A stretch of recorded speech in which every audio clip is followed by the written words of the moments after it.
Welcome back, you beautiful people, it's Uncle Nightshift again. So it seems that a lot of you would like to see a Zimmerit tutorial. Well, welcome to the club, because I'd like to see one myself, because I have almost zero experience with it. I tried to make a Zimmerit on this Tiger 1 a few years ago, but it didn't go very well. But I plan on finishing this model in 2020, so I've been experimenting with a few different techniques every now and then. So this is not gonna be a tutorial, but a video where I'm trying and failing to do stuff.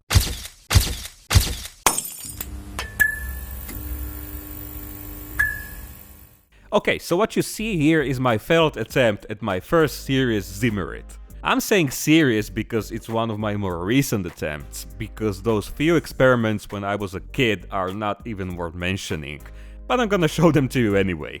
I did this using a technique which obviously didn't work, yet I'm still gonna give it another shot in this video because I still believe it has potential. Again, this is not a tutorial and I'm not trying to teach you something that I'm not familiar with. In fact, I'm open to any and all feedback and I would love to hear about your experiences and favorite techniques down in the comments. And if you're wondering why is this Zimmerit so heavily damaged, it's because this is gonna be Tiger F13. You can Google it if you want to know more, because it's a pretty unique tiger. And if you don't know what a Zimmerit is, it's an anti-magnetic paste. Okay, let's see those techniques. So the first two are gonna involve Tamiya basic gray putty.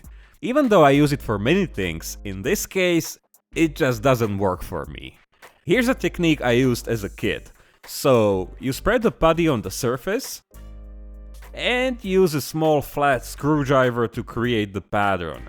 I don't know if I'm making it look worse than I remember, or it's just one of those things where you have fond memories of something from your childhood, and you're certain it was the best thing in the world, and then you see a picture of it, and you're like, oh, I hate it. Anyway, this technique is obviously not gonna work, so let's just get rid of it and start over. In the second example, it's again about spreading the putty on the surface, but this time I'm gonna use one of these Zimmerit scribing tools. They were included in the Tiger 1 kit from Ryfield models, which is actually pretty awesome. As you can see, the results are immediate, but the problem is how uneven they are.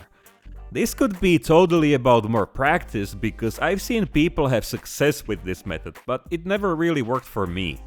In some places the scriber will tear out a large chunk of the putty, while in others it won't create the pattern at all. And of course it's important to work very fast, because as soon as the putty starts drying it will tear up, which will happen in less than a minute. Now all of these problems could be brushed off by saying it's just battle damage. Zimmerit coats were applied by hand in the factory and the pattern was always anything but even. There are also dozens of pictures showing that it looks somewhat like this example. But on the other hand, our intention might be an undamaged coat, or we're trying to replicate a damaged pattern from a picture. In this case, the unpredictability of this method won't work. And that's why I don't think I'll ever use it. But overall, this method creates a very thin layer of Zimmerit and the texture of the putty looks also pretty authentic. Maybe another putty will create better results.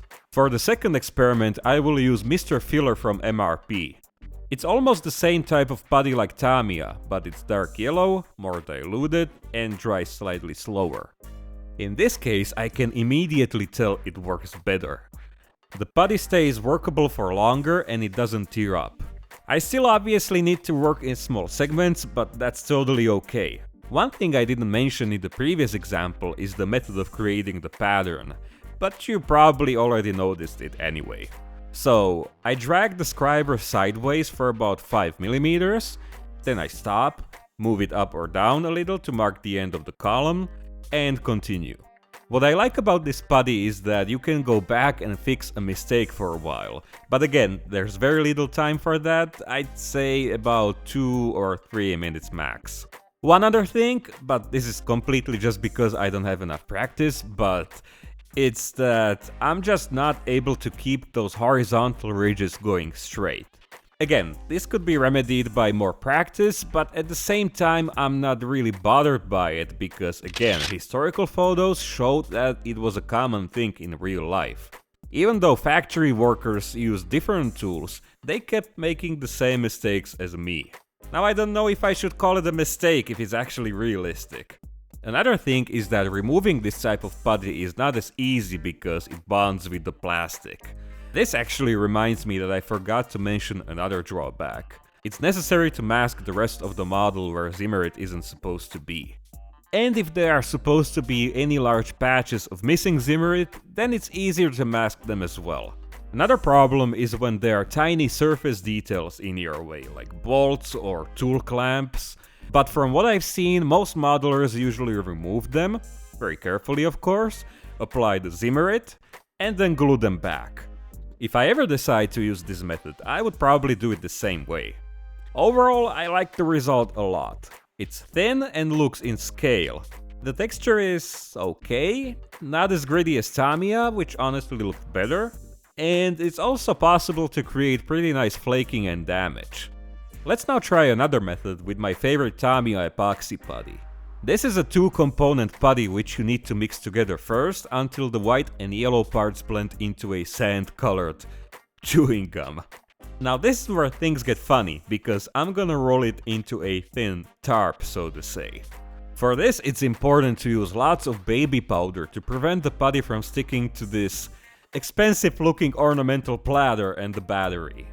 By the way, this is the exact same method I use for sculpting tarps. The baby powder prevents the putty from sticking, which now works against my intentions, so I need to remove it with a brush, or preferably with brush and tap water. Now I just place it on the surface and press firmly against it until it holds in place.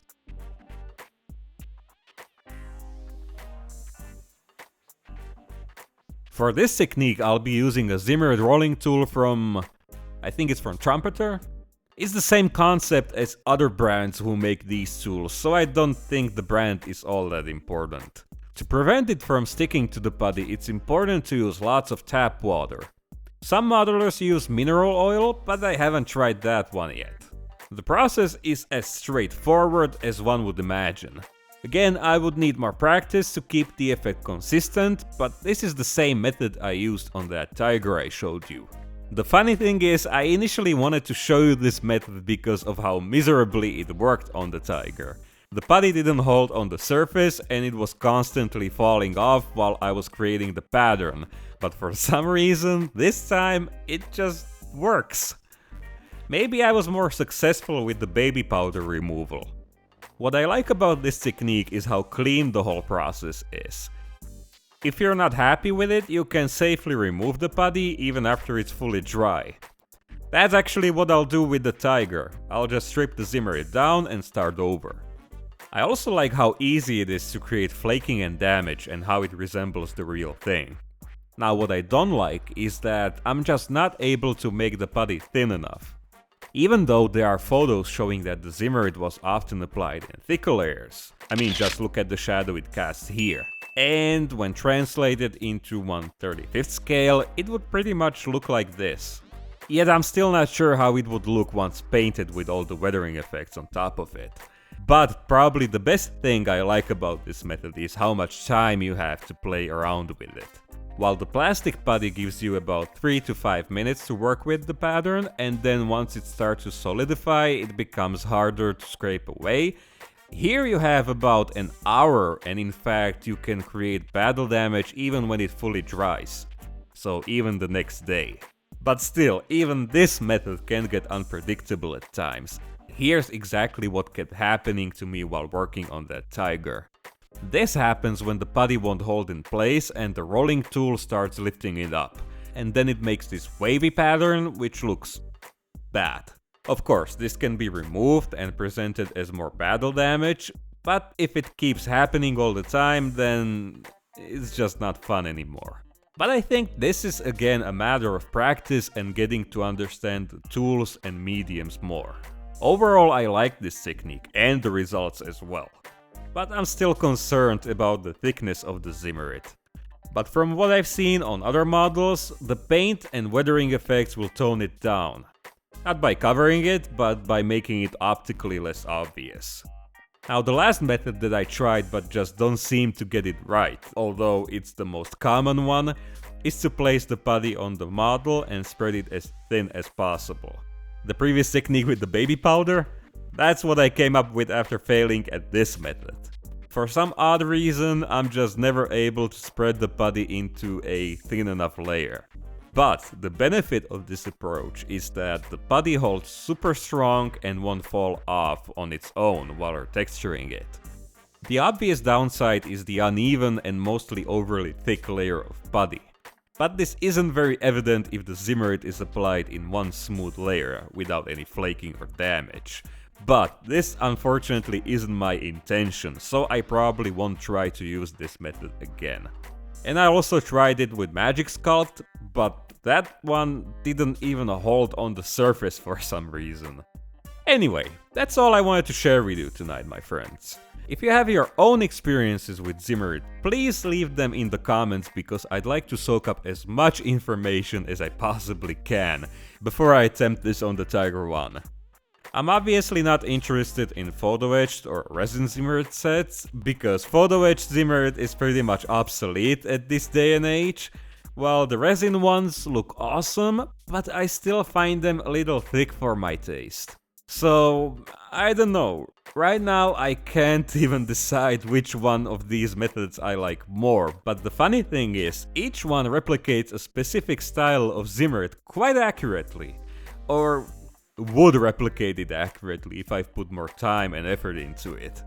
So please let me know which one of these methods you liked more, or if you know something better. Also, a big shout out to these fellows over at my Patreon page, where we already discussed this topic multiple times, so if you'd like to know more about this and other things, then consider checking it out. Oh, and one last thing. Next week I'm finally gonna build another model. It won't be this tiger or any other tiger, but it will be something German. So if you haven't yet, make sure to subscribe so you won't miss it. And as always, thank you all for watching, I wish you an awesome weekend, and I'll see you mates in the next one. And here are some bloopers. Welcome back, you beautiful... Okay, so what you see here is my first failed... Anyway, this technique is Anyway, for this technique I'll be using a Zimmerit rolling tool from Trumpeter.